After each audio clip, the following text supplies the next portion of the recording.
Hello and welcome to educators talk. आज का जो हमारा टॉपिक है, हम लोग स्टूडेंट्स के बिहेवियर को कैसे समझ सकते हैं, कैसे उसमें इम्प्रूवमेंट ला सकते हैं और कैसे उसकी जो कमियां हैं उसको हम दूर कर सकते हैं।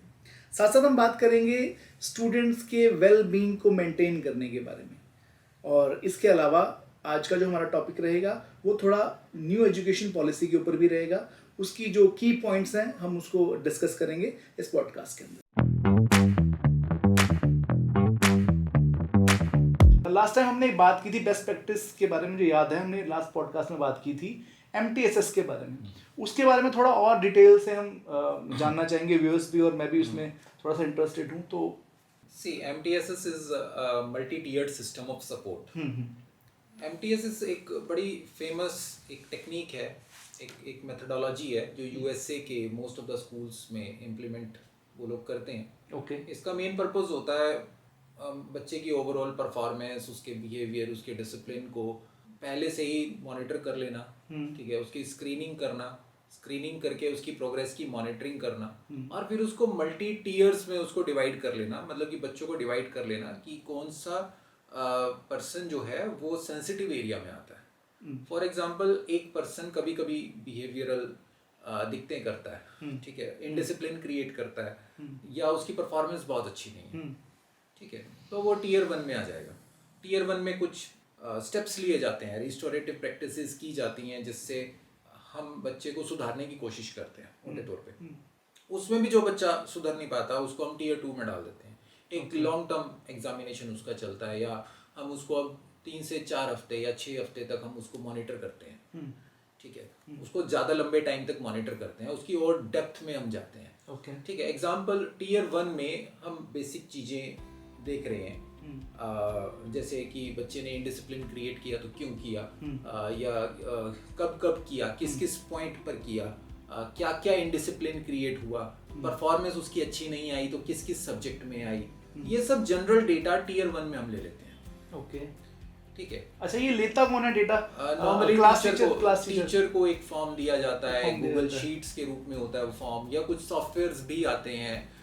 तो वो लोग स्टेप बाय स्टेप जैसे वीकली बच्चे की एक रिपोर्ट तैयार कर लेते हैं। जैसे मान लो इस वीक का पूरा मंडे से लेकर सैटरडे तक हमने देखना है कि कौन से बच्चे थोड़ा एक्स्ट्रा ऑर्डिनरी थे, नेगेटिव साइड या पॉजिटिव साइड।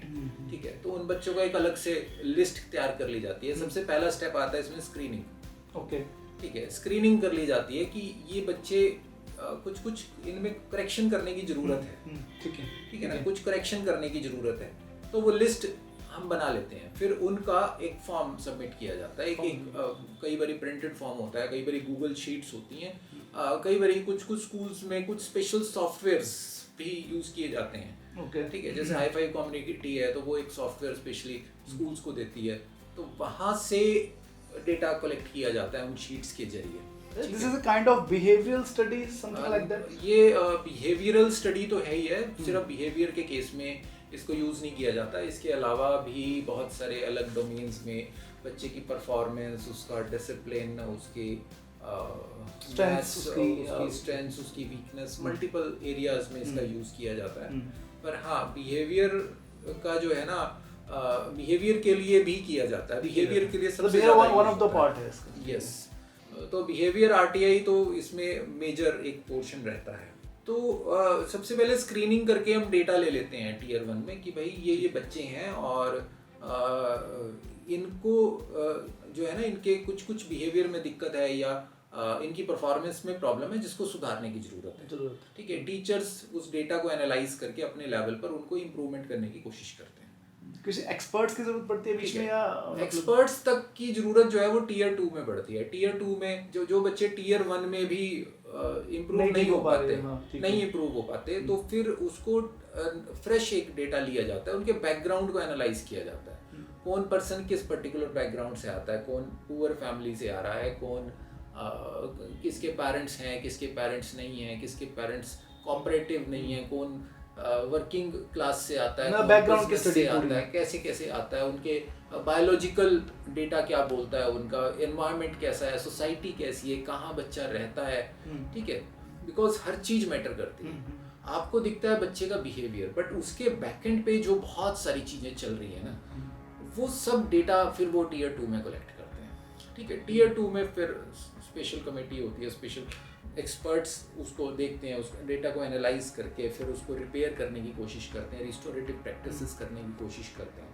तो यहाँ से फिर हमारे पास इस डेटा के बेस पर फिर डेटा ड्रिवन डिसीजन मेकिंग की जाती है। डेटा के बेस पर जो हमें लगता है कि ये इस तरह का बच्चा है और इस बच्चे को ऐसे इम्प्रूव किया जा सकता है, इस बच्चे को ऐसे इम्प्रूव किया जा सकता है। तो ये देखा जाता है कि उस पर्टिकुलर स्कूल के टारगेट में सक्सेस का क्या पैरामीटर है। अब वो मैथ्स में बच्चे को आगे ले जाना चाहते हैं, साइंस में ले जाना चाहते हैं, या उनके लिए बिहेवियर फर्स्ट है, क्या चीज़ प्रायोरिटी पे है, तो उसके बेसिस पर वो उसको आगे फिर फर्दर ग्रो करने की कोशिश करते हैं। वो जो डेटा आता है ना, उस डेटा के बेस पर डिसीजन लिए जाते हैं। टीयर 2 में भी जो बच्चा इंप्रूव नहीं हो पाता, फिर उसकी और लंबे टाइम तक 6-8 महीने तक उसका डेटा, लंबा डेटा निकाला जाता है, ज़्यादा और ज़्यादा डीपली बैकग्राउंड में जाया जाता है। फिर वो फॉर्म्स का काम नहीं होता, फिर वहाँ पे काउंसलिंग की ज़रूरत होती है, बच्चे के साथ बैठ के टाइम स्पेंड किया जाता है, डेटा को एनालाइज किया जाता है, फिर उसके बेस पर फिर उसको काउंसलिंग की जाती है, समझाया जाता है। ठीक है। तो ये मतलब कि इंस्टेड ऑफ डायरेक्टली पनिशिंग और putting negative grades, they follow MTSS, जिसको हम बोलते हैं multi tier system of support. पर ऐसा नहीं है कि multi tier system of support पूरी तरह से एक तरह से एक ऐसी टेक्निक है जिससे हमें 100% रिजल्ट मिल जाएंगे। देखो, कोई भी टेक्निक है ना, वो साइंस होने के साथ साथ आर्ट भी है। आप किस तरह से उसको कर रहे हैं, कितनी अच्छी तरह से भी कर रहे हैं, आपको बहुत अच्छी पॉलिसीज बनाकर दे देगा, बट इन रियलिटी ये इतना बड़ा पर्पस सॉल्व नहीं करता अगर उसमें रिलेशनशिप्स ना बिल्ड किए जाए। ठीक है। वो रिलेशनशिप कैसे, मतलब टीचर स्टूडेंट का? Yes, exactly. टीचर स्टूडेंट का, टीचर पेरेंट्स का, फैमिली के साथ एक एनवायरनमेंट ऐसा बनाया जाए, हेल्दी एनवायरनमेंट बनाया जाए कि लाइक अमेरिका में एक प्रैक्टिस होती है, टीचर्स ना बच्चों के घर पे जाते हैं। हम जैसे यहाँ पे PTM पे फोकस बुलाते हैं पेरेंट्स को बुलाना, वहाँ भी होती होगी PTM, I am not pretty much sure about that कि क्या उसकी फ्रीक्वेंसी होती है, बट वहाँ एक प्रैक्टिस है रिलेशंस बिल्डअप करने के लिए कुछ teachers out of the box जाके पेरेंट्स के घर तक जाते हैं। तो वहाँ से एक ट्रस्ट क्रिएट होता है, एक रिलेशनशिप क्रिएट होता है, दूसरा उसको उनके माहौल को जानने का मौका भी मिल जाता है, माहौल को जानने का मौका मिलता है। वहाँ जाके वो जाके सिर्फ चाय पानी पी के नहीं आ जाते, वहाँ जाते हैं तो वहाँ कुछ क्वेश्चंस उनके लेकर जाते हैं ऑलरेडी, लाइक बच्चे की हॉबीज क्या है, बच्चा एक्स्ट्रा टाइम में क्या करना पसंद करता है। ठीक है। अच्छा, एक कारण इसका और भी है, नॉर्मली एक टीचर एक बच्चे के साथ 1 साल के लिए रहता है, तो बहुत शॉर्ट ड्यूरेशन है वो। जैसे अगर कहीं पर ऐसा माहौल है या कुछ ऐसा सिनेरियो है कि एक ही टीचर बच्चे को 3-4 साल से पढ़ा रहा है, तो उसको घर जाने की जरूरत नहीं है, उसको ऑलमोस्ट उसका बैकग्राउंड पता होता है। बिल्कुल ठीक है। बट नॉर्मली एक टीचर एक स्टूडेंट के साथ 1 ही साल तक रहता है, तो ये जानना बड़ा मुश्किल हो जाता है कि बच्चे का बैकग्राउंड क्या है, उसके पेरेंट्स कैसे हैं, क्या उनका थॉट प्रोसेस है, किस तरह के बैकग्राउंड से वो आ रहा है, क्या क्या इंप्रूवमेंट करने की ज़रूरत है। तो टीचर अपनी मॉरल रिस्पॉन्सिबिलिटी समझता है। अमेरिका के टीचर्स बहुत ज़्यादा मेहनती टीचर्स माने जाते हैं, वो तन मन धन से जो है ना बच्चे के रूट कॉज को आइडेंटिफाई करके उसको इम्प्रूव करने की कोशिश करते हैं। ठीक है ना, एक बड़ा ही अच्छा पॉजिटिव कल्चर है अमेरिका के अंदर स्टडीज़ का। ठीक है। अच्छा, ये और डेटा बैंक फिर वो नेक्स्ट ट्रांसफर भी कर देते होंगे कुछ, जैसे कुछ हम बैकग्राउंड से रिलेटेड कुछ चीज़ें जो उन्होंने इंपॉर्टेंट नोटिस की हैं, तो अगले वाले को भी हैंड ओवर करते होंगे कुछ ऐसा, ताकि दोबारा उसको प्रैक्टिस ना करनी पड़े, या वो हर साल ये प्रोसीजर चलेगा ही चलेगा? नहीं, हर साल नहीं चलता, ऐसा नहीं है कि हर साल चलना वो प्रोसीजर। वो तो वही मैंने कहा कि स्क्रीनिंग में अगर कोई बच्चा निकल के आ रहा है कि ओके इसको MTSS की जरूरत है, ठीक है, तभी उसको, ऐसे नहीं है तो बहुत एक्सपेंसिव डेटा है, इस तरह से उसको निकालना, डेटा को लेना, उसमें बहुत ज़्यादा मेहनत लगती है। ठीक है ना, और फिर उसको एनालाइज करके एक रिजल्ट निकालना, उसमें भी बहुत ज़्यादा मेहनत लगती है। अच्छा, कितने टीयर होते हैं इसके अगर हम बात करें? 3 टीयर्स ऑलमोस्ट डिवाइड, क्योंकि सेकंड में ही बहुत डीप तक चले जाते हैं वो, तो जैसे बताया नॉर्मली 80% टीयर 1 में लाई करते हैं। 80% बच्चे तो वहीं पे रिजॉल्व हो जाती हैं चीज़ें। 80% बच्चे जितने भी आपके स्क्रीनिंग में निकले ना, उसके 80% बच्चे टीयर 1 में एग्जिस्ट हो जाते हैं। 12 से 15% के आसपास आपका टीयर 2 का सीन रहता है, 5% के अराउंड आपका टीयर 3 तक जाते हैं। ठीक है, अगर 100 बच्चे आपने देखे कि ये प्रॉब्लमेटिक हैं, उनमें कुछ इम्प्रूवमेंट की ज़रूरत है, तो जो टीयर 2 तक तो 85 अपना टीयर 2 तक 95% प्रॉब्लम सॉल्व हो जाती है, सॉल्व हो जाती है। ठीक है। फिर बचते हैं 5%, वो थर्ड टीयर तक जाते हैं और फिर उसमें से भी कुछ लोग रह जाते हैं। मैं कहूँ कि सब सॉल्व हो जाते हैं, 2% उसमें भी रह जाते हैं, ठीक है, जिनका कुछ अभी तक हम लोग मानते हैं कि ज़्यादा कुछ कर नहीं सकते उनका, ठीक है ना। फिर वो सिस्टम के साथ वो पार्ट ऑफ सिस्टम बन जाते हैं, चलता रहता है वो सिस्टम ऐसे। बट स्टिल एक एफर्ट किया जाता है कि बहुत आगे तक बच्चों की प्रॉब्लम्स को एड्रेस किया जाए, ठीक है। अच्छा, कुछ खास बातें एमटीएसएस की होनी चाहिए। ये एक जब अगर कोई भी स्कूल इंडिया में एमटीएसएस लागू करना चाहता है तो देखो, एमटीएसएस से डेटा आ जाएगा, एमटीएसएस से पॉलिसी बनाने में हमें हेल्प मिल जाएगी, बट एमटीएसएस की जो बड़ी इंपॉर्टेंट चीज़ है ना, वो है रिलेशनशिप। तो जब हम पूरी तरह से डेटा में इन्वॉल्व हो जाते हैं ना, तो हम रिलेशनशिप नहीं बिल्ड कर पाते। लाइक इंश्योरेंस कंपनीज डेटा बहुत लेती हैं, they have all the data of accidents and all, ठीक है ना, बट एम्पैथेटिक रिलेशनशिप नहीं है उनका क्लाइंट के साथ। सिमिलरली स्कूल्स ऐसा ना हो जाए कि वो डेटा के बेसिस पर ही काम कर रहे हैं, यानी जी आपका डेटा ये कह रहा है तो ये बच्चा ऐसा है और हम उसके ऊपर थोपने लग जाए चीज़ें, ठीक है ना, फोर्सफुली हम चीज़ें थोपे ना। तो जो यूनिवर्सल पॉलिसीज एमटीएसएस के बेस पर बनती हैं ना, अक्सर वो बहुत ज़्यादा रिजिड होती हैं, हम बहुत ज़्यादा उनको फ्लेक्सिबल नहीं रख पाते, बड़ा मुश्किल होता है, ठीक है ना। टीचर के अपने बायस हैं, एक टीचर के पास 20-30 स्टूडेंट्स हैं, वो किसको देखे किसको ना देखे, वो क्लास में रिस्टोरेटिव प्रैक्टिसेस करे या अपना सिलेबस कराए, ठीक है ना, उसके पास चैलेंजेस बहुत सारे हैं। तो वहाँ पर हमें थोड़ा रिलेशनशिप मॉडल पे काम करना पड़ता है। तो ये जो है ना, ये एक सपोर्ट मॉडल की तरह काम करना चाहिए, ठीक है, ना कि लेबलिंग मॉडल की तरह, ठीक है। लेबलिंग मॉडल होता है कि लेबल कर दिया, ये बच्चा टीयर 1 के बच्चे हैं, ये टीयर 2 के हैं, ये टीयर 3 के हैं, ये अच्छे हैं, ये गुड बॉय हैं, ये बैड बॉय हैं। वो लेबलिंग ना करते हैं, उनकी लेबलिंग करके छोड़ना नहीं। जैसे नॉर्मली हमारा एग्जाम करता है, हम लेबल कर देते हैं, ये ए ग्रेड स्टूडेंट्स हैं, ये बी ग्रेड है, ये सी ग्रेड है। ग्रेडिंग का असली मकसद ये बताना नहीं है कि ये ए ग्रेड है, ये बी ग्रेड है, सी ग्रेड है। हमने पहले भी डिस्कस किया है, ग्रेडिंग का असली मकसद है कि अगर कोई सी ग्रेड आ रहा है तो वो क्यों आ रहा है, आप डीप डाइव करो और उसको भी ए बनाने की कोशिश करो, ये होना चाहिए असली मकसद। स्कूल का काम टॉपर्स निकालना नहीं है, स्कूल का काम जो कमजोर है उनको भी ऊपर लेकर जाना है, ठीक है ना, इक्वल डेवलपमेंट है, ना कि जो बच्चे टॉप हैं, ये तू तो टॉपर है, तू तो भैया मेरी क्लास की, तू तो मेरी शान है। नॉर्मली ये स्कूल कहता है ये बच्चा मेरी शान है, ठीक है ना। लेकिन जो बच्चे कमजोर हैं वो क्यों नहीं है भाई शान, ठीक है ना, वो भी तो उसी स्कूल के प्रोडक्ट हैं, उन्हीं टीचर से पढ़ रहे हैं, वो भी उन्हीं टीचर से पढ़ रहे हैं। तो कुछ कमी है, कुछ गैप रह गया है, जिस गैप को कवर करना जरूरी है। वही मैं कह रहा हूँ कि MTSS should not be a labelling model. Normally ऐसा देखा जाता है, अमेरिका के स्कूल्स में भी देखा जाता है कि ये एक लेबलिंग मॉडल बन के रह जाता है। तो उसके लिए हमें रिस्टोरेटिव सपोर्ट सिस्टम बनाने की जरूरत है, ठीक है। कैसे बना सकते हैं वो?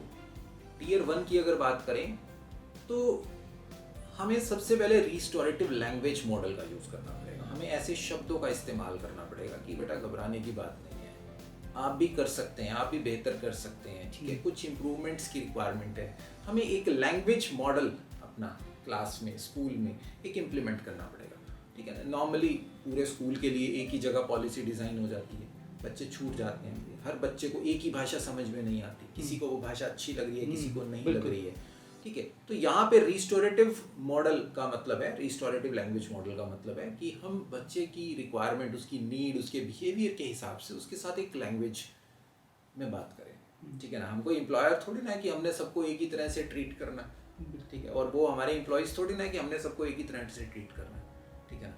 वैसे तो एम्प्लॉयर्स और एम्प्लॉई का रिलेशनशिप भी एक बड़ा स्ट्रॉन्ग हेल्दी रिलेशनशिप होना चाहिए, टीचर प्रिंसिपल का रिलेशनशिप भी हेल्दी होना चाहिए, तभी एक अच्छा स्कूल चल सकता है, एक अच्छा एनवायरनमेंट भी बनेगा। उसके हम किसी और दिन बात करेंगे। अभी जो मेन टॉपिक बात हम कर रहे हैं, एक स्टूडेंट। तो रिस्टोरेटिव लैंग्वेज अगर हमारी रहेगी तो चीज़ें जल्दी सॉल्व होंगी, ठीक है, और बच्चा भी कहीं ना कहीं कोऑपरेट करेगा। दूसरी बात, टीयर 1 के अंदर ही जब टीयर 1 की स्क्रीनिंग हो गई, बच्चे निकल के आ गए, अच्छे ये टीयर 1 के हैं, प्रैक्टिस सर्कल्स बनाए जा सकते हैं, ठीक है ना। ग्रुप बना दिया हमने बच्चों का, आपस में उनकी हेलो हाय करवानी स्टार्ट करी, बच्चों को एक दूसरे से मिंगल अप करना हमने स्टार्ट किया, ठीक है ना। जैसे सर्कल एक्सरसाइजेज हम कराते हैं, बच्चे एक दूसरे के साथ शेक हैंड कर रहे हैं, हेलो कर रहे हैं, उनके साथ बातचीत कर रही हैं, ठीक है, प्रैक्टिस सर्कल्स बना दिए कि तुम एक दूसरे को कैसे इंप्रूव कर सकते हो, कैसे प्रैक्टिस कर सकते हो, इस सिचुएशन में कैसे फाइट करना है, कैसे प्रैक्टिस कर सकते हो। 10-12 बच्चों का अगर सर्कल हम बना दें, वो एक संकल्प में एक टीम वर्क करें, एक टीम एफर्ट करें, तो उसको बनाने की कोशिश की जा सकती है, ठीक है। तो प्रैक्टिस सर्कल्स यहाँ पे बड़ा इंपॉर्टेंट आता है। इसके अलावा हमने एक बार पहले भी बात की थी कि हमें रूल्स नहीं लिखने, हमें एक्सपेक्टेशंस लिखनी है, ठीक है ना। तो वो भी टियर 1 में हम कर सकते हैं। हम बच्चे को कहें ओके बेटा मैं तो क्लासरूम साफ सुथरा चाहता हूँ, रूल्स को छोड़ दो, we are not talking about rules, मैं क्लास को साफ सुथरा चाहता हूँ, ये मेरी एक्सपेक्टेशन है, अब आप देखो आप कैसे करेंगे। तो हम अपनी एक्सपेक्टेशंस को डिलीवर करें, ना कि रूल्स को डिलीवर, ठीक है ना। So this is about tier 1। Tier 2 में हो सकता है कि हम रिस्टोरेटिव मीडिएशंस लेकर आए बीच में। अभी तक टियर 1 में हमने जस्ट जो है ना बच्चों को आपस में प्रैक्टिस सर्कल बनाकर ही अपनी बात सुलझाने और सॉल्व करने के लिए बोल दिया है, ठीक है। मान लीजिए एक बच्चे ने दूसरे को पिटाई कर दी, तो एक सर्कल बना लिया, बच्चे आपस में ही उस चीज़ को सॉल्व करने की कोशिश करेंगे। टियर 2 में रिस्टोरेटिव मीडिएशन, यानी एक पर्सन कोई मीडियोकर बन जाए, वो बात को सॉल्व करने की कोशिश करे, ठीक है। वो टियर 2 में चली जाएगी बात कि अगर कोई बच्चा रेगुलर बेसिस पर बुलिंग करता है या हैरेसमेंट करता है या गलत शब्दों का इस्तेमाल किया जाता है, तो एक मीडियोकर बना दिया जाए। मीडियोकर कौन, टीचर ही रहेगा? कोई टीचर बन सकता है, कोई स्पेशल कोई पर्सन, कोई एक्सपर्ट हो सकता है। अच्छा, उसमें ये भी कर सकते हैं कि वो उसका क्लास टीचर ना होके किसी कोई अदर एक रिस्पांसिबल पर्सन, नॉर्मली किसी अदर रिस्पांसिबल पर्सन को भी उसमें डाला जाता है, क्योंकि मे बी वो बायस क्लास टीचर तो हर टाइम है ही उनके सही है, ठीक है। क्लास टीचर तो टियर 1 में ही अपनी बात सॉल्व कर लेगा, ठीक है। टियर 2 में किसी जो स्कूल के कोई रिस्पांसिबल पर्सन को उसमें डालेंगे। और उसके बाद हम स्टूडेंट को भी डिसीजन मेकिंग में पार्टिसिपेट करवाएं, ठीक है। जो डिसीजन लिए जा रहे हैं या जो भी हमने देखा डेटा हमारे पास आ गया टियर 2 में कि अच्छा ये बच्चे और ये इस बैकग्राउंड से आते हैं, तो अब हम उनके लिए डिसीजन लेने जा रहे हैं। मुझे पता चल गया अच्छा बच्चा पुअर बैकग्राउंड से आता है, तो इसकी नीड्स नहीं पूरी हुई है। मास्लो हायरार्की ऑफ नीड्स कहता है कि अगर आपकी नीड्स नहीं पूरी हुई हैं तो आप सेल्फ एक्चुअलाइजेशन की तरफ नहीं जा सकते। अब हमें पता है कि बच्चे की नीड्स पूरी नहीं हुई है, ये एक पुअर बैकग्राउंड से आता है। जब वो पुअर बैकग्राउंड से आ रहा है और हम उसका डिसीजन अपने हिसाब से ले लें, जैसे नॉर्मली इंडिया में गवर्नमेंट सिस्टम में होता है, डिसीजन आपके बारे में गवर्नमेंट ऊपर बैठ के अपने आप ले लेगी, उससे क्या होगा? डिस्ट्रेस, एक अनरेस्ट क्रिएट होगा, ठीक है ना। यही रीजन होता है कि आंदोलन होते हैं, हलचल होती है, ठीक है। बच्चा कहेगा नहीं मेरे को तो यही डिसीजन, किसी एक को तो बनाने पड़ेंगे ना रूल्स, या तो वो डेटा लेके स्टडी करके बनाए जाए। उसका तरीका ये है ना कि आप उस तरह के कुछ बच्चों को डिसीजन मेकिंग में शामिल करें। जब आप रूल्स बना रहे हैं उनको डिसीजन मेकिंग का एक पार्ट बनाएं, उनको एक ट्रस्ट जगाएं कि हम तुम्हारे दुश्मन नहीं हैं, ये तुम्हारी प्रॉब्लम्स हैं, तुम मार्क्स नहीं लेके आ पा रहे हो या तुम इस तरह की हरकत कर रहे हो, तुम्हारी हम समझ गए कि तुम्हारी नीड्स पूरी नहीं है, ठीक है ना। बट उसकी वजह से हम बाकी पूरी क्लास को सफर नहीं कर सकते, कुछ भी उसकी नीड्स हो सकती हैं, बट उसको एक तो अब तुम बताओ कि अगर तुम हमारी जगह हो तो तुम क्या डिसीजन लोगे, क्या सॉल्यूशन तुम्हें लगता है, ठीक है ना। एक्सपेक्टेशंस अपने डिलीवर करो, उसको एक डिसीजन मेकिंग का पार्ट बनाओ और उसको कहो कि तुम हमारी जगह पे अपने आप को रख के देखो।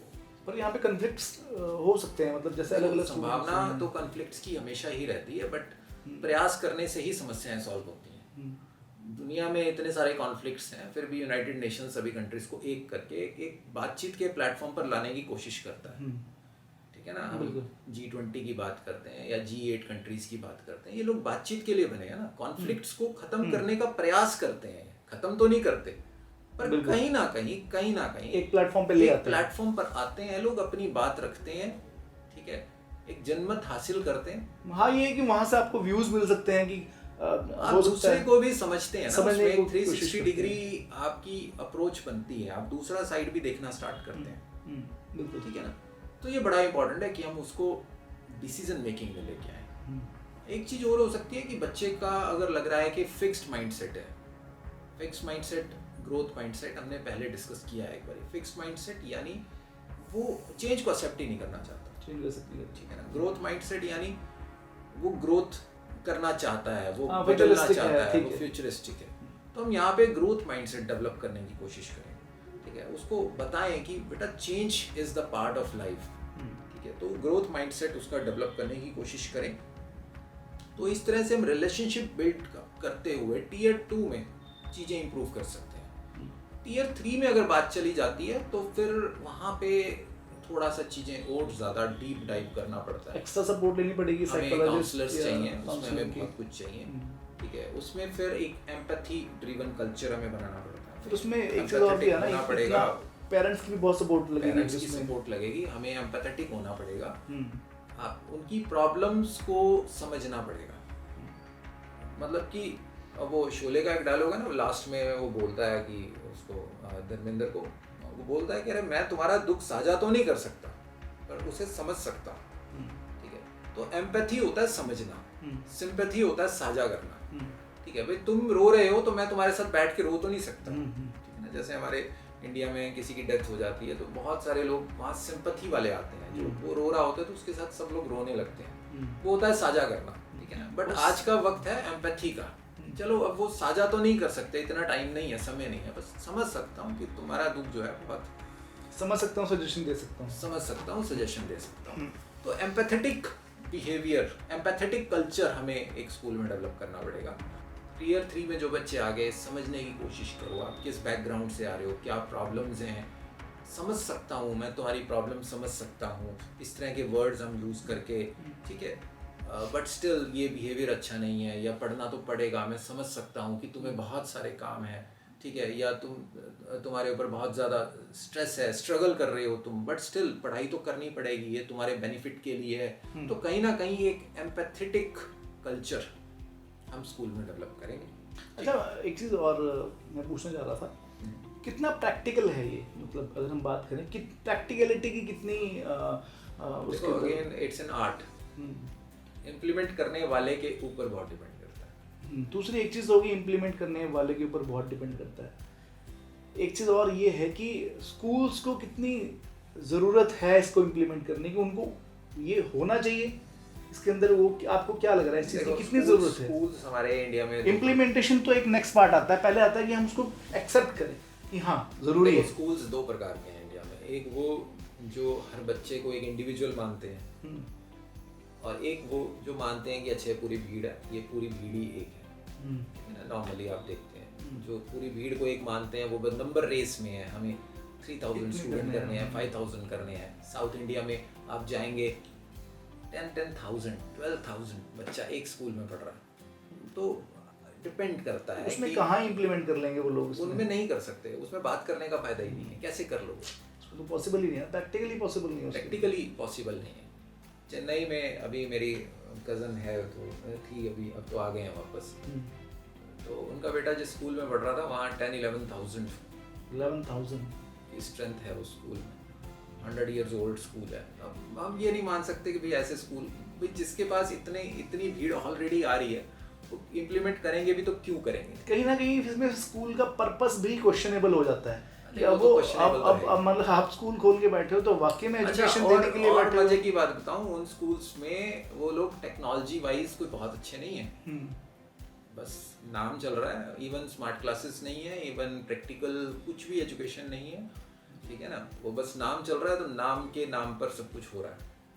तो वो स्कूल्स भी कोई इतना ज़्यादा टेक्नोलॉजिकली साउंड नहीं है, बट स्टिल इतने लोग जा रहे हैं, तो अब हम नहीं कह सकते कि वो लोग ऐसे सिस्टम्स को इम्प्लीमेंट करेंगे, ठीक है। बट यस, अगर कोई स्कूल वाकई में ही अपने स्टूडेंट के लिए सीरियस है, they should implement it with relationship. मतलब क्वालिटी ऑफ एजुकेशन का यहाँ पे बहुत बड़ा रोल है, वो तो ऑब्वियसली सी बात है। देखो, अगर आप रिलेशनशिप बिल्ड करके नहीं चल रहे तो ये MTSS बेकार है। आप अननेसेसरी लेबलिंग कर देंगे, ठीक है ना। अभी मैं वही बात कर रहा हूँ कि टीयर 3 में हम एम्पैथी को डेवलप करते हैं। टीयर 3 में नॉर्मली 4 से 5% बच्चे आते हैं। इसके अलावा हम माइंडफुलनेस को भी अप्लाई कर सकते हैं। माइंडफुलनेस एक बुद्धिस्ट प्रैक्टिस है वैसे तो, ठीक है ना। और माइंडफुलनेस का मतलब होता है अपने हर एक्टिविटी की तरफ ध्यान देना, शांत हो जाना। हाँ, ये माइंडफुल ब्रीदिंग हम कर सकते हैं, माइंडफुल अवेयरनेस, जिसमें सिर्फ सांस के उसके ऊपर ध्यान दिया जाता है। यस, अपनी माइंडफुल ब्रीदिंग हम कर सकते हैं क्लास में, माइंडफुली अपने आप को अवेयर कर सकते हैं, हम अपने एक्शंस के प्रति अवेयर हो सकते हैं, और माइंडफुली हम एक दूसरे के साथ रिलेशनशिप बिल्डअप कर सकते हैं, ठीक है। तो माइंडफुलनेस हम क्लास में कर सकते हैं, बच्चे को सिखा सकते हैं। ये फिर एक लेवल अबव की टेक्निक्स होगी, इन पर बहुत ज़्यादा टाइम लगाना पड़ता है। जब लग रहा है कि बच्चा नहीं इम्प्रूव कर पा रहा है तो फिर हम उसको माइंडफुलनेस प्रैक्टिसेस में हम लेके जा सकते हैं। बट पहला काम है रिलेशनशिप बनाना, चाहे वो टियर 1 है, चाहे टियर 2 है, चाहे वो टियर 3 है। एक हेल्दी रिलेशनशिप होना ज़रूरी है। अभी मूवी आई है एनिमल, क्या ओपिनियंस हैं मूवी के बारे में? क्या अच्छा लगा, क्या खराब लगा? मुझे उसमें वैसे अच्छे लगने वाली तो कोई बात लगी नहीं, बट स्टिल एक एक्शन मूवी है तो बस एक्शन देखा। उसका जो वो जो एनिमल जैसा बिहेव करता है, क्या बैकग्राउंड क्या है उसका? उसका बैकग्राउंड एक्चुअली क्या था ना, वो परिवार से बहुत डिटैच रहा, जहाँ तक मुझे समझ में आया। उसको किसी ने टाइम नहीं दिया बेसिकली। सबसे बड़ी प्रॉब्लम यही थी जिसके लिए वो पागल था अपने फादर के लिए, वो ही उसको कभी मिल ही नहीं पाए वो, ठीक है ना। तो वो कहीं ना कहीं वो गैप बढ़ता चला गया, और शायद उसको किसी ने बताया नहीं कि क्या सही है और क्या गलत है, किस हद तक, क्योंकि आदमी एक सोशल एनिमल है बेसिकली, सोशल, ठीक है ना। तो सोसाइटी में रहने के लिए उसको बहुत सारी चीज़ें टॉलरेट भी करनी पड़ती हैं, ठीक है। पर ऐसा नहीं है कि आप अपनी मर्जी से कुछ भी किसी को भी बोल दो, कुछ भी किसी के साथ भी कर दो, मतलब देयर इज अ डेकोरम। अब वही है ना कि अब वो एनिमल की तरह है तो उसके पीछे कुछ कारण है, ठीक है ना। अब वो मैं भी मूवी से 100% सेटिस्फाइड नहीं हूँ, बिकॉज लास्ट में कोई एक पॉजिटिव मैसेज के साथ नहीं, एक पॉजिटिव मैसेज के साथ उन्होंने ही नहीं छोड़ा, ठीक है ना। ठीक है, जो है सब है, ठीक है। एक बाद में दोनों पक्षों को अगर एक दूसरे के प्रति एक रिलेशनशिप बिल्ड करते कि हाँ जी कुछ गलती मुझसे हुई है, कुछ इनसे हुई है। एक सीन दिया छोटा सा उन्होंने, बट मैं सेटिस्फाइड नहीं उससे। बहुत छोटा सा सीन दिया कि वो उसने रोल्स इंटरचेंज कर लिए थे, तो उसको लास्ट में फिर फील हुआ कि नहीं मुझे ऐसा नहीं करना चाहिए था। इतना सा छोटा सा इतने बड़ी मूवी जब हमने बेमतलब की चीज़ों पे लगाई है, तो जो मेन चीज़ है कि हम एक बिल्डअप, रिलेशनशिप बिल्डअप कैसे करें, ठीक है, एक एम्पैथी कैसे एक दूसरे के प्रति दें, वो नहीं थी। अब आप देखें कुछ मूवीज और भी इसी टॉपिक पे आई हैं, जैसे उड़ान आई है, तो ऐसी ये रियलिटी है कि बच्चे अगर परेशान हैं तो उसके पीछे के कुछ कारण हैं, ठीक है। बट उड़ान एक बड़ी पॉजिटिव मूवी थी, लास्ट में बहुत ही पॉजिटिव चीज़ें होती हैं, एक बहुत ही अच्छी well written well mannered movie थी। तो टियर 3 का मेन मकसद ही यही है, डीप डाइव करना, अंडरस्टैंड करना बच्चे को, एक हेल्दी रिलेशनशिप बनाते हुए, चाहे उसके घर तक हम पहुँचें, उसके पेरेंट्स से मिलें, उसके बैकग्राउंड पर जाएं, उसके एनवायरनमेंट को जाएं। टियर 3 को इम्प्लीमेंट करना बहुत टफ है, प्रैक्टिकली पॉसिबल नहीं हो पाता, बट स्टिल ट्राई कर सकते हैं। वहाँ पे प्रोबेबिलिटी भी बहुत कम है ना, कि वहाँ पे कितने परसेंट, 5% स्टूडेंट्स की प्रोबेबिलिटी भी कम है, बट स्कूल का पर्पस तो ये होना चाहिए ना, वो 5% भी छूट रहे हैं तो क्यों छूट रहे हैं, हाँ बट सिंपल सी बात है, वो 5% भी छूट रहे हैं तो क्यों छूट रहे हैं, ठीक है। देखो टफ तो है, बट कहीं पे भी ये नहीं कहा गया है कि इम्पॉसिबल। अच्छा, इसके लिए क्या एक अलग से पूरा का पूरा सिस्टम ही अलग से बनाना चाहिए? देखो टियर 2 टियर 3 के लिए तो सिस्टम बनते हैं, बनाना चाहिए ना अलग से, क्योंकि इतना टाइम स्कूल में भी क्लास टीचर इतना नहीं कर पाएगा वो, क्योंकि उसको और स्टूडेंट्स को भी देखना है, और फिर अल्टीमेटली जो है ना, अगर ये आप इसको अच्छे से इम्प्लीमेंट करना चाहते हो तो टाइम कंज्यूमिंग प्रोसेस है, अलग अलग एक्शंस लेने पड़ेंगे, अलग अलग डेटा लेना पड़ेगा। तो मुझे लग रहा है कि ये शायद 2 और 3 में तो अलग सिस्टम होना चाहिए। टियर 1 में थोड़ा सा पॉसिबिलिटी बनती है टीचर। देखो फिनलैंड जैसे कंट्री में स्टूडेंट के लिए स्टूडेंट वेलफेयर के लिए सेपरेटली टीम्स बनाई जाती हैं, ठीक है ना, सेपरेट पर्सन्स अपॉइंट होते हैं हर स्कूल के अंदर, जो स्टूडेंट की वेलफेयर के लिए बात करते हैं, उसको देखते हैं, उसकी प्रॉब्लम्स को एड्रेस करते हैं, ठीक है। हम पहले भी बात करते आए हैं कि फिनलैंड से तो बहुत कुछ सीख सकते हैं, और ये पूरी दुनिया सीख रही है, ठीक है ना। जब पीसा का रिजल्ट आता है 2003 में, 2003 में पीसा की रिपोर्ट में फिनलैंड जब टॉप करता है, उसके बाद से फिनलैंड को रिकॉग्निशन मिलनी स्टार्ट होती है। उससे पहले 1970 से फिनलैंड अच्छी एजुकेशनल प्रैक्टिसेस को इम्प्लीमेंट कर रहा था, बिल्कुल, ठीक है ना। वो 32 या 33 ईयर्स का जो उसका संघर्ष है, ठीक है ना, उतने टाइम पर उसने बहुत क्रिटिसिज्म झेला कि आप बच्चों को बेकार बना रहे हो, लेजी बना रहे हो, माइंड ये बच्चे बहुत ही आलसी हो जाएंगे, ठीक है, ऐसा वैसा सौ तरह की जो है ना दुनिया के अलग अलग कंट्री के लोग बोलते थे फिनलैंड एजुकेशन के बारे में। लेकिन जब पीसा ने टेस्ट किया मल्टीपल कंट्रीज़ के लोगों को, बच्चों को, तो वहाँ पे फिनलैंड एकदम कई साल तक बाजी मारता है। फिर उनकी प्रैक्टिसेस को चाइना और साउथ कोरिया ने अडेप्ट करना शुरू किया, देखना शुरू किया, अच्छा ठीक है ये क्या कर रहे हैं, ऐसा क्या जादू कर रहे हैं? अब चाइना ने एग्रेसिवली शंघाई में, हांगकांग में ये प्रैक्टिसेस अप्लाई हो रही है और अब वो टॉप कर रहे हैं। नॉर्मली क्या था फिनलैंड के अंदर कि इंसान को इंसान मानते हैं वो, बाकी जगह नहीं मानते, बाकी को तो वो खाने के सामान मानते हैं। ठीक है, तो वहाँ कहते हैं कि भाई आपको बहुत ज़्यादा अफड़ा तफड़ी में रहने की ज़रूरत नहीं है, अपनी लाइफ को प्रेजेंट में बड़े आराम से इत्मीनान से जियो, ठीक है ना। वहाँ इवन टीचर्स जो है ना वो भी बहुत ज़्यादा हाईली प्रेशर्ड नहीं है, ठीक है ना। जो ब्रेक्स हैं टीचर्स के लिए, उसमें टीचर्स मस्ती करते हैं, उनको कोई ये नहीं कहता कि भाई आप जाओ पढ़ो, अगले पीरियड की तैयारी कर लो, ये कर लो, वो कर लो, ठीक है। इवन जब छुट्टियों के बाद, समर के बाद जब बच्चे आते हैं, स्कूल में आते हैं, तो 2 4 5 दिन तो क्लास में करिकुलम स्टार्ट ही नहीं होता, सिलेबस स्टार्ट ही नहीं होता। वो जस्ट खेलेंगे एक दूसरे से, अपनी ओल्ड बातें करेंगे, छुट्टियां कैसे स्पेंड करी, कहाँ क्या करा, गेम्स खेलेंगे क्लास में। एक इस तरह का हेल्दी एनवायरनमेंट बनाते हैं, बच्चे के साथ रिलेशनशिप बिल्ड करते हैं, और उसके बाद फिर जब स्टार्ट होते हैं तो दुनिया देखती रह जाती है। हर 40 मिनट के बाद 15 से 20 मिनट का ब्रेक है, कंपल्सरी ब्रेक है। अब चाइना भी वही कर रहा है। मेरी कज़न चाइना में एज अ टीचर रही है, उसने 1.5 साल वहाँ काम किया, तो वहाँ आप क्या करते हैं वो, मतलब कि कोई स्ट्रेस ही नहीं है पढ़ाई का। 40 मिनट 50 मिनट के बाद बच्चे आराम से, वो चेयर्स बनी हुई हैं, बड़े रिलैक्स चेयर्स हैं, हर स्कूल के अंदर वही सिस्टम है, 15-20 मिनट आधा घंटा बच्चे सो जाते हैं, इवन टीचर्स भी सो जाते हैं। Now she is in Vietnam, वहाँ पे अब वो टीचर है। वियतनाम भी यही सब चीज़ें फॉलो कर रहा है। हम इंडिया ही है जो कहते हैं कि भाई 3 साल का बच्चा है, ये लिखना क्यों नहीं जानता। बिल्कुल, पेरेंट्स को इतनी क्यों जल्दी है कि 3 साल का बच्चा है वो लिखना नहीं जानता, क्या जल्दी है? जब China, Vietnam, Singapore, Finland, USA कहता है कि भाई 6-8 साल तक कोई अफड़ा तफड़ी नहीं है, कोई जल्दबाजी नहीं है, बच्चे को ग्रो होने दो। तो अगर हम 6-8 साल तक वेट करेंगे और उसके बाद इतनी, अगर वो पीछे रह जाएगा तो उसमें पीछे क्यों रह जाएगा? जब बेस जितना मजबूत होगा उतना वो ग्रो करेगा।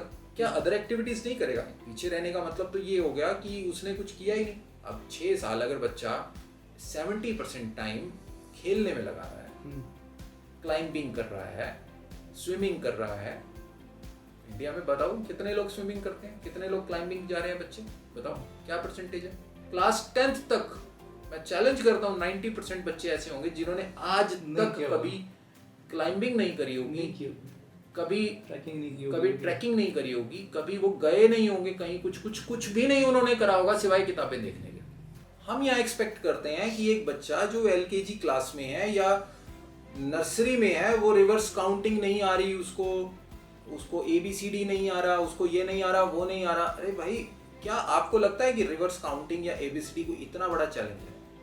एक दिन तो आई जाएगी ना, एक दिन तो आई जाएगी भाई। वही मैं ये कह रहा हूँ कि एक दिन वो इतना लेट हो गया तो उस अरे भाई तब तक वो बहुत चीजें और एक्स्ट्रा सीखेगा ना। ऐसा तो नहीं कि वो कुछ भी नहीं सीख रहा, वो चीजें सीखेगा जो बड़ी एज में नहीं सीख सकता बच्चा।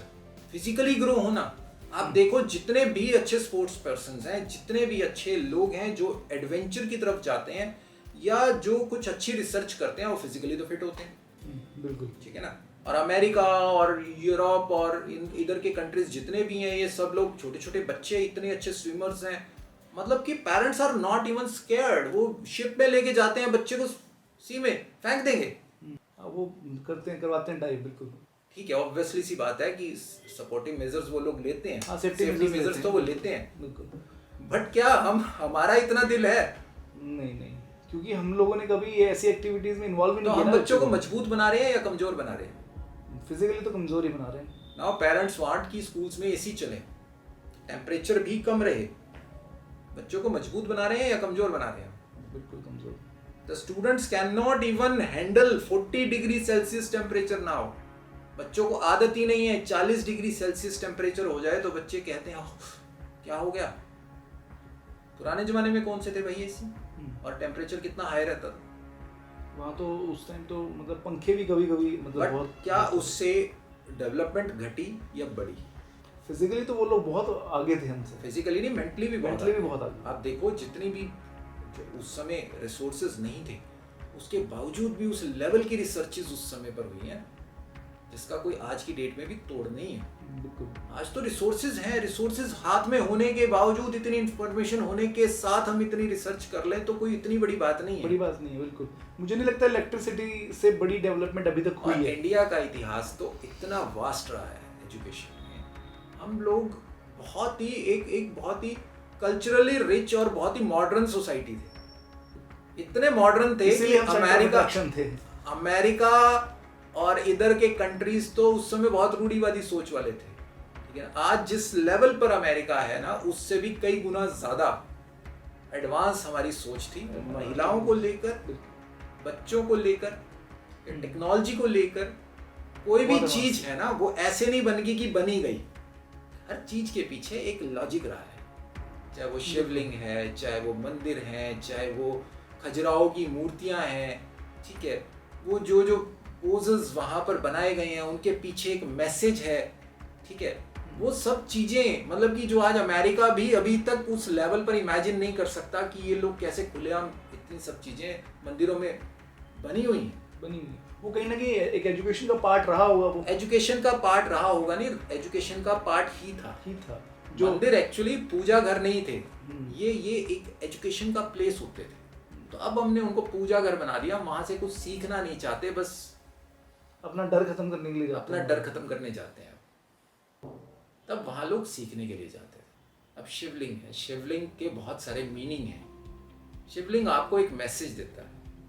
शिवलिंग से आप बहुत कुछ सीख सकते हैं। शिवलिंग जो एक जो उसकी जो पोजीशन है, एक सेंटर में एक आपका पिलर टाइप से है और साइड में वॉल है, वो ये बताता है कि ये जो फोर्स है, जो जिसने पूरी ब्रह्मांड को रचा है, वो एक ऐसा फोर्स है जो भी खड़ा है और पूरी दुनिया चारों तरफ से उसे घेरे है, ठीक है ना। एक मैसेज के साथ इन सब चीजों को बनाया गया था। किसी ने कहा शिव का लिंग, यानी लिंग एक ऐसा शब्द जिससे प्रकृति और सृष्टि की रचना होती है, ठीक है ना। तो वो एक लिंग के रूप में है कि उससे रचना हो रही है। किसी ने उसको उससे समझाने की कोशिश करी, ये एक ऐसी चीज है जिसके चारों तरफ लोग उसको घेरे हैं, फिर भी वो एक टॉल, एक मजबूती के साथ खड़ा है, जड़ है, मतलब जड़ है, ठीक है ना। और फिर भी वो नहीं डर रहा है, वो है शिवलिंग। कि आपके चारों तरफ समस्याएं आ जाए तब भी आप ना डरें, वो है असली शिव का पुजारी। शिव का पुजारी वो नहीं जो डर रहा है और वहां माथा टेक रहा है। शिव का पुजारी वो है जो खड़ा है, अडिग होके, स्टॉइक होके खड़ा है, चारों तरफ दुनिया उसके खड़ी है, तलवारें लेके खड़ी है या उसको नीचा की दिखाने के लिए खड़ी है, फिर भी आप खड़े हैं, आप अपना काम कर रहे हैं, वो है शिवलिंग, ठीक है। या पूरे संसार की उत्पत्ति है शिवलिंग, या वो है शिवलिंग जिसने कंठ पे पूरा विष भर लिया, धारण कर लिया, ठीक है। और फिर हम उसको शीतल करने के लिए जल चढ़ाते हैं। वो जल चढ़ाने से पर्पस सॉल्व नहीं होता, उस मैसेज को समझने से पर्पस सॉल्व होता है। तो जितने भी चित्र हैं, जितनी भी स्कल्पचर्स हैं, मॉन्यूमेंट्स हैं, उन सब का कुछ ना कुछ मीनिंग रहा है, मैसेज रहा है। तो कहने का मतलब ये है कि इंडिया एजुकेशन के मामले में बहुत ज़्यादा रिच रहा है। तो अब हम ना जाने क्या एक्सपेक्ट करने लग गए हैं, क्या हमारी वैल्यूज हो गई हैं। हम लोग उन कंट्रीज में जाना चाहते हैं, बट उन मेथड से अगर कोई पर्सन इंडिया में टीच करने की कोशिश करता है तो उसको पूरा सपोर्ट नहीं करते हैं। या हम बच्चे को थोड़ा रिलैक्स करने की कोशिश करते हैं तो पेरेंट्स सोचते हैं कि स्कूल वाला अपना एफर्ट बचा रहा है या मेहनत नहीं कर रहा है मेरे बच्चे के साथ, मेरे बच्चे को काउंटिंग भूल गई है। क्या काउंटिंग तो एक बहुत ही कम पढ़ा लिखा भी एक टाइम के बाद जाके सीख लेता है, ठीक है ना। मतलब कि वो छोटी छोटी चीज़ों पर भी हम लोग इतना ज़्यादा इनसेंसिटिव हो जाते हैं कि पता नहीं क्या ही हो रहा, ठीक है ना। जो कि नहीं होना चाहिए। Time to relax. 6-8 साल तक के बच्चे पे कोई प्रेशर नहीं होना चाहिए, ठीक है ना। हाँ, उसको फिजिकल एक्टिविटीज में आते हैं। हाँ, मतलब हमें काम करते रहना है उसके ऊपर, बट किस चीज़ के ऊपर काम करना है हमें उसको लाइफ स्किल्स सिखाएं। लाइफ स्किल्स, हम उसको पेड़ पर चढ़ना सिखाएं, हम उसको क्लाइंबिंग सिखाएं, हम उसको स्विमिंग सिखाएं, हम उसको गार्डनिंग सिखाएं, हम उसको फाइट करना सिखाएं। वो सब चीज़ें जरूरी हैं एक बच्चे के लिए। फाइट मतलब सेल्फ डिफेंस। हम उसको स्पोर्ट्स सिखाएं। वो सब चीज़ें बचपन से बननी स्टार्ट होती हैं, क्योंकि बॉडी आपकी शेप जो है बचपन से लेना स्टार्ट करती है। बिल्कुल ऐसा नहीं कि मेंटली चीज़ें सिखाने की ज़रूरत नहीं है, सिखाओ, रटवाओ मत, प्रेशर मत करो, भूल गया ये वो, लिव इट, ठीक है ना। उसको अपनी स्पीड से सीखने दो, लर्न करने दो। तो this is what we can learn from America, Finland. यहाँ के लोग बहुत ही ज़्यादा डीप डाइव करते हैं। अभी गवर्नमेंट ने न्यू एजुकेशन पॉलिसी में इन सब चीज़ों पर ही बात करी है मेनली, बट बहुत चीज़ें मिस भी करते हैं। ठीक है, न्यू एजुकेशन पॉलिसी भी हम कहें कि पूरी तरह से सक्सेसफुल दिखती है, मैं उसके बारे में प्रेटी श्योर नहीं हूँ। अभी जब तक इम्प्लीमेंट होगी पूरा, इम्प्लीमेंट होने के बाद भी उस ड्राफ्ट में बहुत सारी चीज़ें हैं जो जैसी कही गई थी वैसी नहीं है। कहीं लाइफ स्किल्स तो शायद इसमें इन्होंने स्किल्स है, बट वो स्किल्स कितना कामयाब होता है किस हिसाब से, जैसे स्किल इंडिया प्रोग्राम गवर्नमेंट का पूरी तरह से फेलियर ही दिखता है। अब अगर उसी लेवल की स्किल्स है फिर तो कोई यूज ही नहीं है उस चीज़ का। अगर स्किल्स पे थोड़ा अच्छे लेवल पे कुछ काम होगा, उसमें स्कूल्स के लिए भी कुछ मापदंड तय हों और सही ढंग से। बेसिकली ये मुझे सबसे ज़्यादा मिसिंग लगा कि स्कूल्स के लिए मापदंड जो क्राइटेरियाज बनाए जाने चाहिए थे वो कहीं ना कहीं अभी भी वो स्कूल्स को छोड़ दिया गया अभी भी अपनी मर्जी के लिए। देखो पॉलिसी के अंदर क्राइटेरियाज तो पॉलिसी के अंदर नहीं लिखे जा सकते, वो तो स्टेप बाय स्टेप आएंगे, समझ में आएगी क्या प्रॉब्लम्स आ रही हैं तो वो बनते चले जाएंगे। कहने का मतलब ये है कि भाई एक्सपेक्टेशंस क्या है, रूल्स तो छोड़ दो, रूल्स तो जो हैं सो हैं। ठीक है ना, इंडिया एक ऐसा कंट्री है जहाँ हम रूल्स में पड़े रहते हैं, हमारा पूरा जुडिशरी रूल्स में बना हुआ है। ठीक है ना, ये नियम तो वो नियम, वो नियम तो वो नियम, उससे बचने के लिए ये नियम, इससे बचने के लिए ये नियम। अब यहीं से बात आती है, लास्ट टाइम आप कह रहे थे कि रूल्स नहीं देंगे, खाली एक्सपेक्टेशन में बच्चा कैसे काम करेगा। आप इंडियन जुडिशरी का देख लो, हम कोई ना कोई रूल का लूप होल निकाल के वो काम कर लेते हैं और रूल जो नहीं करना था। बिल्कुल ठीक है ना, फॉर एग्जाम्पल अभी मैं ना किसी पॉलिटिकल पार्टी का नाम लूंगा ना जगह का नाम लूंगा, पीछे एक केस आया था कि एक पर्टिकुलर पॉलिटिकल पार्टी को एक पर्टिकुलर जगह पर ऐड करनी थी, आचार संहिता जब लग चुकी थी। ठीक है ना, लगने के बाद आप ऐड नहीं कर सकते। ठीक है ना, तो वहां उन्होंने एक लूप होल निकाला कि इस तरह की ऐड बुक में नहीं लिखी हुई है और उस तरह की ऐड कर दी गई। ठीक है ना, एक पर्टिकुलर टाइप की ऐड थी जो उसमें नहीं लिखी थी। अच्छा, मतलब उसके अंदर नहीं लिखी हुई थी। हाँ, अब बुक में 10 तरह की एड्स लिखी हैं, जो रूल बुक है उसमें लिख दिया कि प्रिंट मीडिया में आप ऐड नहीं कर सकते, टीवी मीडिया में आप नहीं कर सकते, यहाँ नहीं कर सकते, वहाँ नहीं कर सकते, वहाँ 8-10 चीजें लिख दी गई। अब ढूंढने वालों ने ढूंढा कि कौन सी चीज नहीं लिखी हुई है उसके ऊपर। अल्टीमेटली तो मतलब यही था ना, ऐड नहीं करनी तो नहीं करनी, किसी भी तरह की नहीं करनी। लेकिन जब हम रूल्स में चले जाते हैं तो बंदा वो 11वीं चीज ढूंढने की कोशिश करता है, 10 जो लिखी है उनको छोड़ दो, 11वीं जो नहीं लिखी उसको पकड़ो। ठीक है, और हम तो इस चीज में बहुत तेज हैं, हम डोंकी मार के अमेरिका पहुंचते हैं, हम वो पर्टिकुलर जगह ढूंढते हैं जो नहीं लिखी है। ठीक है, कभी नेपाल के रास्ते जाएंगे, कभी मैक्सिको के रास्ते जाएंगे, कभी उधर से जाएंगे, कभी उधर से जाएंगे। तो रूल्स का तो यही खेल है, एक्सपेक्टेशंस अगर क्लियर हो जाएं तो ज्यादा अच्छा है। इसलिए हमारे पुराने समय में वो पाप पुण्य का खेल बनाया गया, जो बुरा है वो जो बुरा है वो बुरा ही है, वो पाप है, वो सब 100 बात की एक बात। 100 बात की एक बात, वो पाप पुण्य किसी ने नहीं देखे कि क्या है क्या नहीं है, बट जो बुरा है वो पाप है। तो एक एक्सपेक्टेशन है, अच्छा कहीं मुझे पाप तो नहीं लगेगा। अब उसमें फिर कोई किंतु परंतु नहीं है, क्योंकि वो एक गोड एंगल बीच में आ गया और वहाँ सोचने आपके सोचने हमारे सवाल को जवाब मिलेगा नहीं मिलेगा, वो हमें रिप्लाई मिलेगा तो हमारे अंदर से मिलेगा, तो बहुत सारी चीजें उसमें ऐसी आ गई। ठीक है, तो वो पॉलिसी कहीं ना कहीं कामयाब हुई है, तो वो शेयर्ड मिथ है, कलेक्टिव मिथ है, बट वो बहुत इफेक्टिव है।